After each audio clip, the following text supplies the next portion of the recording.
Bismillahirrahmanirrahim. Ev kezulumatin fi behrin lücciyyin. Ayet 40 Nur suresinde bir sıra insanların əməllərini Allah oxşadır bir zülmətlərə. İnsan işıqlı həyatda yaşasa, özünü görər, aləmi görər, Allahla tanış olar. Amma bəzən insan zülmətli həyatda yaşayır. O qədər zülmət ki, hətta özünü də görməz. Dünyadakı qaranlıqlarda insan bəzən əlini görər. Deyir, elə zülmətdir ki, əlini də görməz. Buyurur, bunlar oxşayırlar qaranlıqlara bir dərin dənizdə.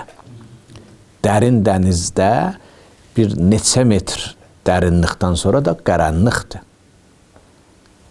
Dənizin mümkündür üzündə 1 metrliyində, 2 metrliyində su nura görə, işığa görə görünə. Amma dərinliğə gedəndən sonra da görünməz. Deyir, qaranlıq öcür. Dalğa dalğanın üstündən daha o 2 metr, 3 metr də görənmir. Üstündə də qara bulut. Deyir, bunlar səbəb olur ki, insan hətta öz əlini də çıxarsa kölə, əlini də görməsin. Zulumatun bəzuha fawqa bəz. Bu zülmətlər bir-birinin üstündədir. İnsan bəzən əqidəsi də qaranlıq əqidə olar, əxlaqı da qaranlıq əqidə olar, əxlaq olar, əməlləri də fasid və qaranlıq olar. Bunlar zülmətlər bir-birinin üstündədir. Bəzən insan cəhalətdə olar, bilməz, amma bilər ki, bilmir, gedər bilməğin dalınca. Amma bəzən bilməmağını da bilməz. Ona görə heç özünü yuxarıya çıxartmağa, maariflənməğa da dalınca düşməz. Bunlar zülmətlərdir bir-birinin dalınca. İnsan özünü zülmətlərdən qurtulmasa, nə özünü tanıyar, nə aləmi tanıyar, nə özü ilə aləmin əlaqəsində Allahı tanıyar.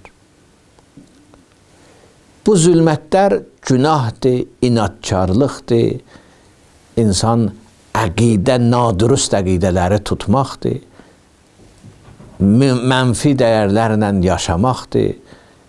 Bunlar səbəb olar insan həyatı oxşasın bu zülmətlərə, dərin dənizdə, dalğalı dənizdə, bulut üstündə.